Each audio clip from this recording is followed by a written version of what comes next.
Universidad de Lanús, ¿no? Se encuentra trabajando en su tesis acerca de la inclusión de estudios trans en la formación de profesionales de psicología.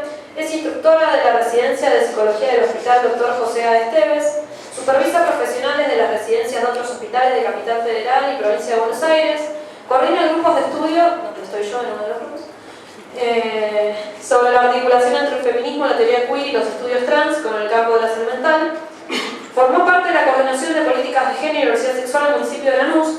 Forma parte del programa Las Víctimas contra las Violencias del Ministerio de Justicia y Derechos Humanos de la Nación. Integra la red de psicólogas feministas y es parte del colectivo Poetas por el Derecho al Aborto Legal.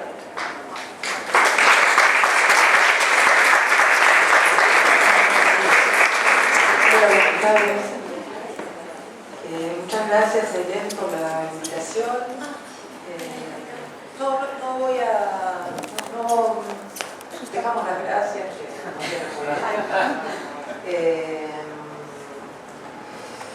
Yo tenía pensado presentarles algo, pero me parece muy importante tratar de transmitirles o de proponerles pensar en una conceptualización que está en el manual integrador hacia la despatologización de identidades trans, que tiene entre sus compiladores a Gabriel. Es una compilación que hicieron junto con Nora Barqui y Dante Tolosa, que si no me equivoco son docentes de esta universidad. En este manual, el primer trabajo es de un filósofo y una filósofa, Blas Radi y Moira Pérez, que trabajan justamente estudios trans y teoría queer. A mí lo que me interesa de este trabajo para señalar y invitarles a pensar es esto que Gabriel señaló en relación a un posible cambio de paradigma.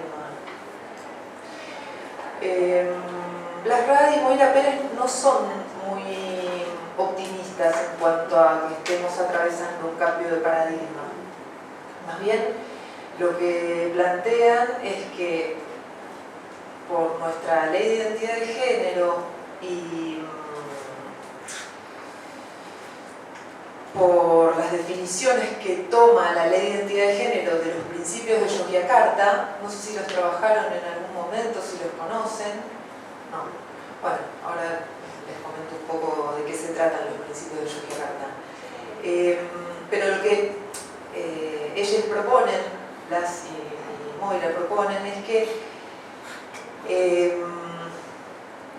estamos cabalgando entre dos paradigmas que están presentes, solo que uno tiene una vigencia muy pregnante, que es el paradigma que ellos denominan la concepción heredada de género, que es sobre la cual creo que tenemos que trabajar mucho en nosotros mismos para saber cómo nos atraviesa a la hora de sentarnos a escuchar a otras personas y a la hora de pensarnos a nosotros mismos.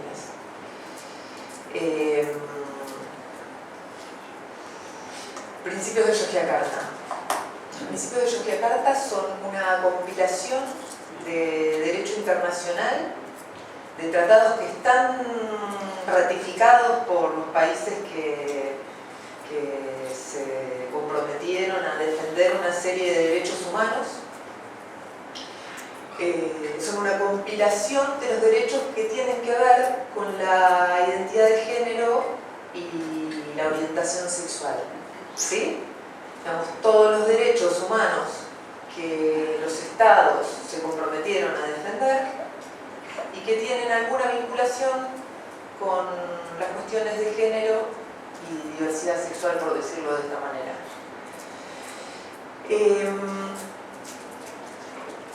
Yo voy a pensar un poco con ustedes en relación a estos dos paradigmas, porque me parece importante, porque escuché algunas cuestiones que que es necesario desandar y que es un trabajo de mucha paciencia, de mucha revisión sobre un emisme. Y luego, si tenemos tiempo, les voy a comentar un poco más acerca de lo que yo estoy trabajando. Entonces, como les decía, voy a tomar el primer trabajo de este manual, ¿sí? Acá, Radi y Pérez proponen pensar en que existe una concepción heredada del género que está muy vinculada con lo que dos autoras que escribieron en el 78, en 1978, denominaron la actitud natural del género, retomando una propuesta de Husserl del 49, en la cual él hablaba de la actitud natural. ¿Qué es esta actitud natural? Es la descripción de nuestra existencia cotidiana en el mundo. De qué manera cotidianamente nos movemos con algunas ideas que nos ayudan a, por ejemplo, comprender que si está en rojo el semáforo, eso significa que tenemos que parar, ¿no? Cosas que están muy dadas para nosotros, cuestiones que van de suyo, que no nos detenemos a pensar porque organizan nuestra vida cotidianamente, ¿sí? Es una actitud acrítica, o sea, es prefilosófica, no se detiene a pensar sobre sí misma, está caracterizada por la ingenuidad y está cargada de prejuicios que se admiten como válidos en forma tácita. Y plantea que está vinculado a un objetivismo ingenuo. Esto supone que el mundo es independiente de nosotros y de nuestras operaciones cognitivas. Claro, yo me paro, puse el ejemplo del semáforo. Yo me paro frente al semáforo, leo rojo, verde o amarillo, y ahí no hay nada de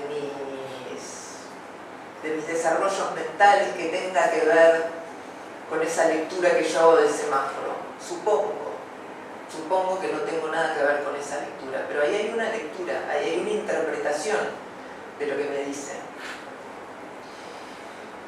En relación al género, este objetivismo ingenuo nos diría que hay una realidad que existe independientemente de nuestros desarrollos mentales. Que el género existiría independientemente de nuestras operaciones cognitivas. Que el género existiría independientemente de nuestros pensamientos respecto del género. ¿Sí? Algo que estaría dado de suyo. ¿Sí? Bien, Kessler y McKenna proponen esta actitud natural del género, retomando a Husserl, y dicen que se trata de una serie de enunciados que en la vida cotidiana se aceptan como si fuesen verdades incuestionables respecto del género. Y Radi y Pérez hablan de un repertorio cotidiano de compromiso respecto del género. Es decir, una serie de premisas que damos por sentadas y que están comprometidas con esta concepción heredada, con la concepción que nos formó respecto de qué se trata el género. ¿Sí? ¿Vamos bien hasta acá? Esto es todo introductorio y está en el texto. Pero veamos de qué se trata esta actitud natural, esta concepción heredada del género.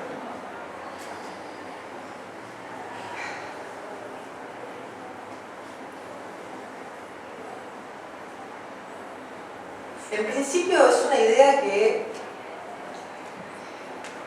está comprometida con el supuesto de que la diferencia sexual es fundamental, que es originaria, que es inevitable y que es irreductible a otras diferencias.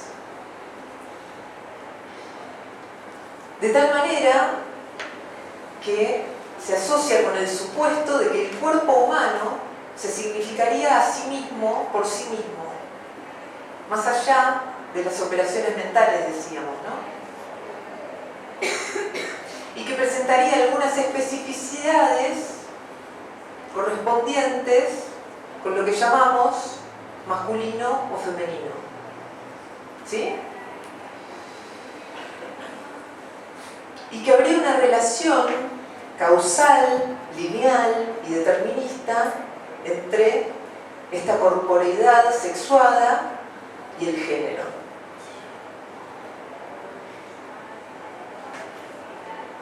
Es decir, es la creencia de que existen dos y solo dos géneros, de que el género es algo que está dado de una vez y para siempre y en forma invariable, que los genitales son el signo esencial del género o del sexo. Lo estoy viendo a Mati Rec y quiero saludarlo.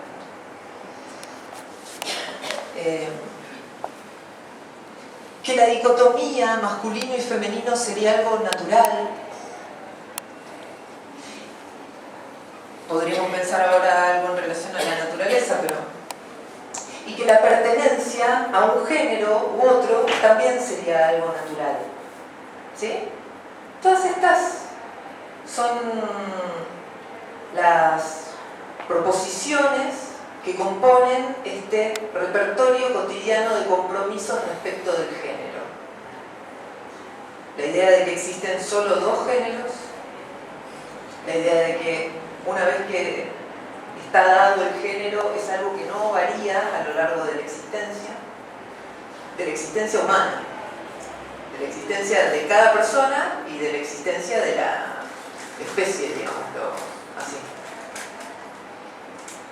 La idea de que los genitales son lo que marca de qué género es una persona, a qué género le corresponde ser asignada a una persona, que esta dicotomía, que este binarismo entre femenino y masculino es algo que está dado por la naturaleza y que por lo tanto es tan natural como esta dicotomía el hecho de que las personas se perciban a sí mismas dentro de alguno de los dos grupos que se plantean como opuestos. ¿Sí? Dicotomía o binarismo implica exhaustivo y excluyente. Exhaustivo porque el mundo del discurso, el universo de discurso, en cuanto a esta concepción heredada de género, estaría limitada a dos, y solo a dos, y por fuera de eso no existiría nada. No habría posibilidad de algo más que alguno de estos dos. De hecho, fíjense cómo les puede llegar a resonar en relación a esta imposibilidad, a esta inexistencia, la idea de lo monstruoso, la idea de lo inaceptable, la idea de lo imposible, ¿sí?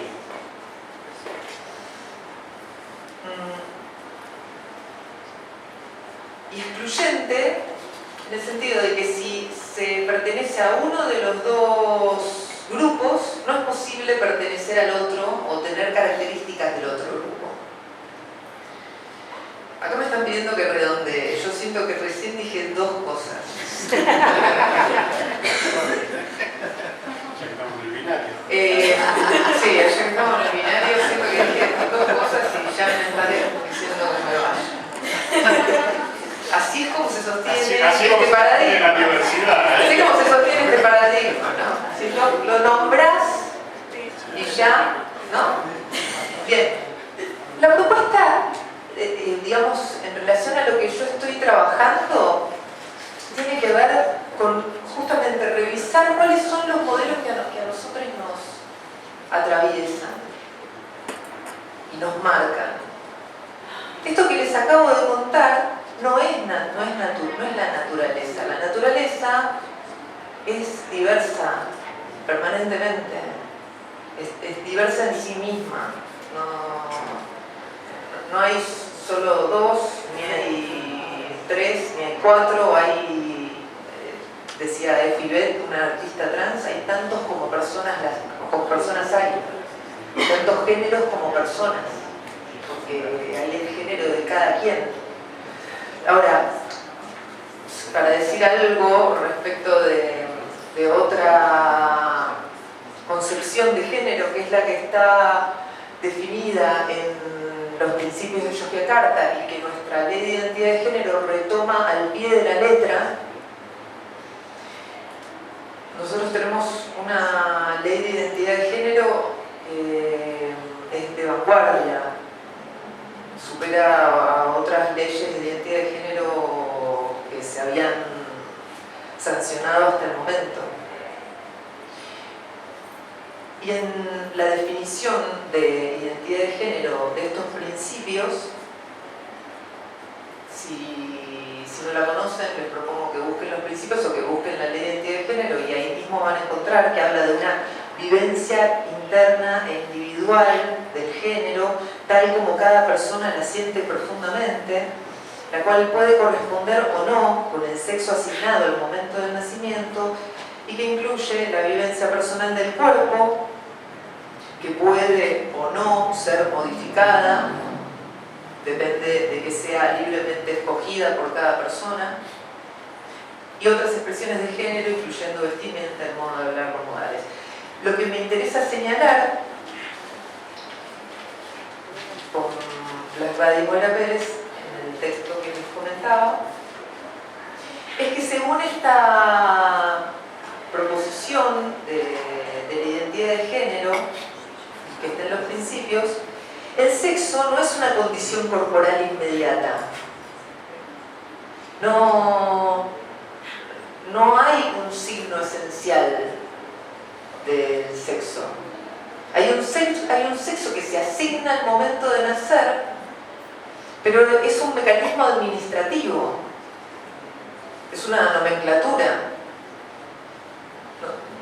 No hay nada más que una lectura y una inscripción. Eso no implica un anudamiento irreversible y dado de suyo por la naturaleza. Y luego vienen los médicos a leer la naturaleza, ¿no? Cuando uno dice la naturaleza, todo se llena de verde, ¿no? Árboles, enredaderas, qué sé yo, y ahí aparecen los médicos leyendo la naturaleza, como si, ¿no? Pajaritos alrededor.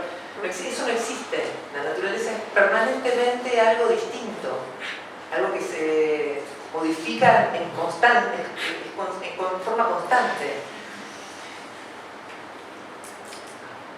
No hay una referencia a un sexo o a un sexo biológico en la definición de los principios de Yogyakarta.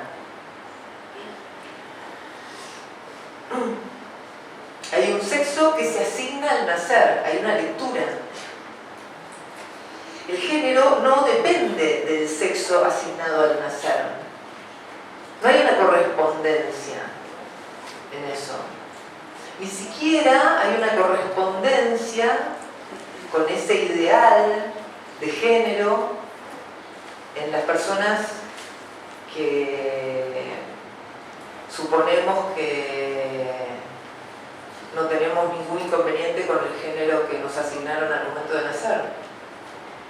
Hay una especie de limbo a donde están los estereotipos y nos queremos acercar o suponemos que tenemos que estar cerca de ese modelo que no existe, que no está en ninguna parte, y menos en la naturaleza.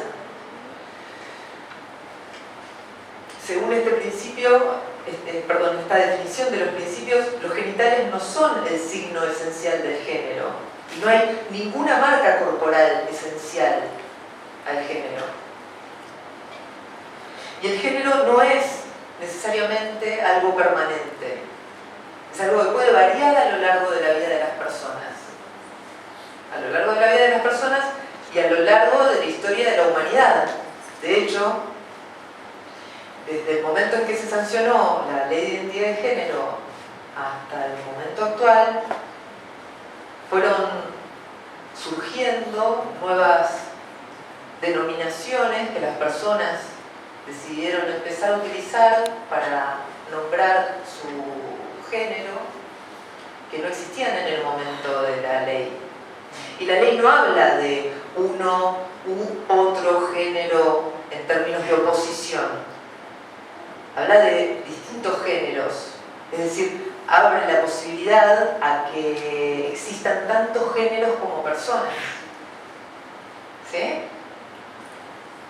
Identificarse con un género distinto al asignado al nacer no es ni una enfermedad ni un error, es una experiencia posible entre otras, dicen Blasberg y Moira Pérez, retomando esta definición.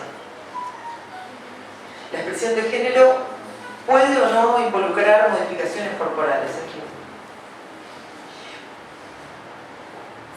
se siguió un poco, vemos que no estamos en forma plena transitando un nuevo paradigma. Hay un paradigma que es el que está dado y que supone que hay solo dos sexos o que solo hay dos géneros, que luego hay personas que contrarían esta idea como si esa idea fuese algo que va de suyo, que fuera natural. ¿Sí? Lo digo en función a una creencia, le doy en función a una creencia que creo que es la que tenemos que revisar al momento de proponernos trabajar en la escucha.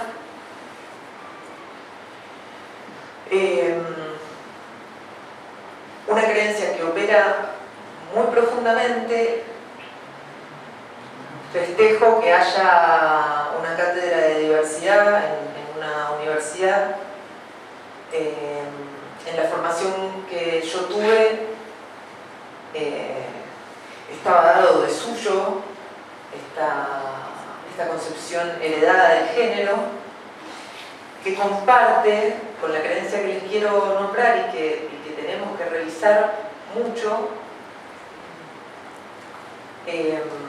Comparte con esta creencia una ligación muy íntima. Esta es la creencia cisexista. ¿Escucharon hablar de algo de cisexismo? ¿Alguien puede comentar qué significa esta creencia? La creencia cisexista.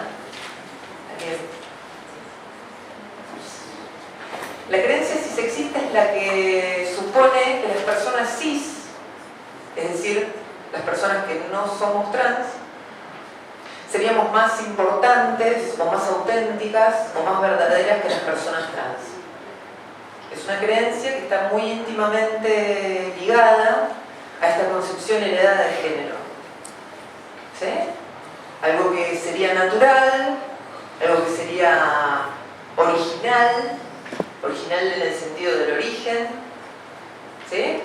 Algo que estaría más ligado a la naturaleza y por lo tanto una verdad incuestionable, ¿no? Cada vez que hablamos de naturaleza en nuestras disciplinas, en nuestra disciplina, hablamos de algo que está que baja de las debilidades, ¿no? Las debilidades nos pusieron la naturaleza y eso es inmodificable. Sin embargo, la naturaleza es diversidad, la naturaleza es cambio, es modificaciones, es contrariarse a sí misma permanentemente. Entonces, pienso que lo que tenemos que revisar en principio son cuáles son las definiciones de género que manejamos y que nos atraviesan, y de esa manera, cómo nos posicionamos cuando escuchamos a otras personas En cuanto a la creencia de que si somos más verdaderas o si somos más auténticas, si somos más importantes, ¿no? Si nuestros problemas entonces son más urgentes. Bueno, hace un rato me dijeron que redonde. Cualquier cosa en un ratito podemos pensar algo sobre patologización.